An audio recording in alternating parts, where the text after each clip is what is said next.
The courtroom felt tense and full of judgment. A bailiff spoke sharply. "Ma'am, please take off your jacket before coming to the bench."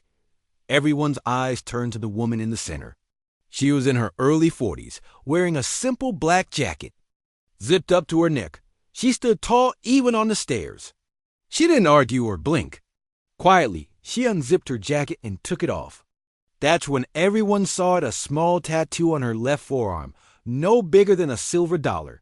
The judge's eyes fixed on it. His lips parted and his gavel hung frozen in the air. He didn't say a word because he knew what that tattoo meant. Her name was Elise Carter. Most people only knew her as the defendant in a quiet property case. She was a foster mom accused of sheltering a troubled teen illegally. But Elise had lived a very different life before this. Years ago, far from this courtroom, Elise stood in the desert heat, her boots burning on the sand. She held a child in a village no one wanted to name. She had served 2 tours as a combat medic in Afghanistan. She was honored twice and wounded. Twice. She carried scars no one could see, and one she chose to show.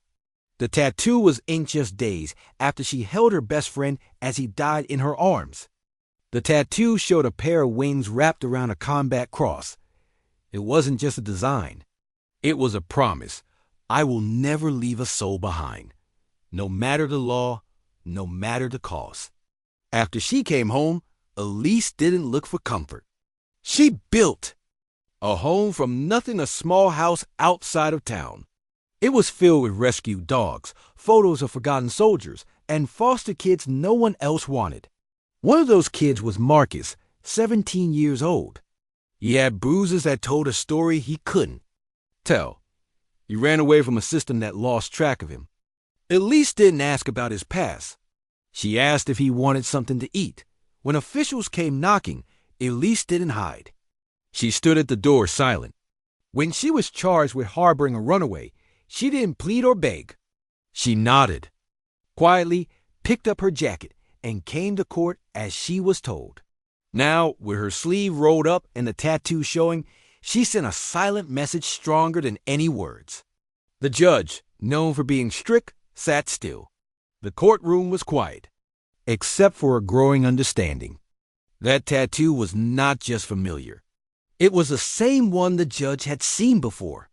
On his first deployment, the judge had watched a medic run through gunfire to save his commander. She wore that same tattoo wings and a cross, and she looked a lot like Elise. He cleared his throat, his voice shaking a little. "This court has reviewed the case," he said, looking around but not at Elise. The defendant acted against policy, but not against conscience. He paused and lowered his voice. "Some people follow orders. Others follow something greater." Silence filled the room. Then he looked at Elise fully and with respect. "All charges are dismissed. You are free to go." Gasps filled the courtroom. Then a deep silence, not awkward, but full of respect. Even the bailiff, who told her to remove her jacket, looked away. Ashamed, one by one, people stood not to protest, but to show quiet honor. Veterans in the back straightened up. A woman placed her hand over her heart. Elise didn't smile. She just nodded once, picked up her jacket, and walked out steady and calm. Outside, Marcus waited on the courthouse steps, tears in his eyes. She placed a hand on his shoulder. "No one left behind," she said. 3 simple words, a promise, a truth. As they walked into the sunlight, the wind lifted her sleeve again, showing the tattoo that once saved lives in war and now had saved a life in peace. She didn't fight to be seen. She stood so others wouldn't fall. Sometimes the strongest courage is the quietest. You don't need permission to do what's right. You only need the strength to face the cost. If this story touched you, tell us where you're watching from. Share it with someone who believes in silent heroes. Subscribe for more stories that honor those who fight unseen battles.